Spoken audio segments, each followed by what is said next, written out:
สวัสดีครับวันนี้มาพบกับร้านช่างตานะครับกล่องคำนวณเสียงสูงต่ำครับเวอร์ชัน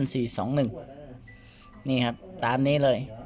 เดี๋ยวโค้ดรายละเอียดเพิ่มเติมผมจะบอกหลังรับเครื่องนะครับอันนี้คือรีวิวว่าภายใน3ตัวเนี่ย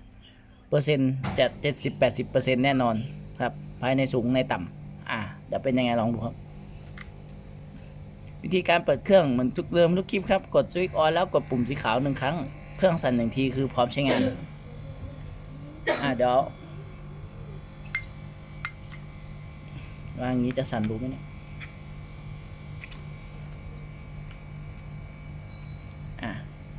จะทำการเช็ค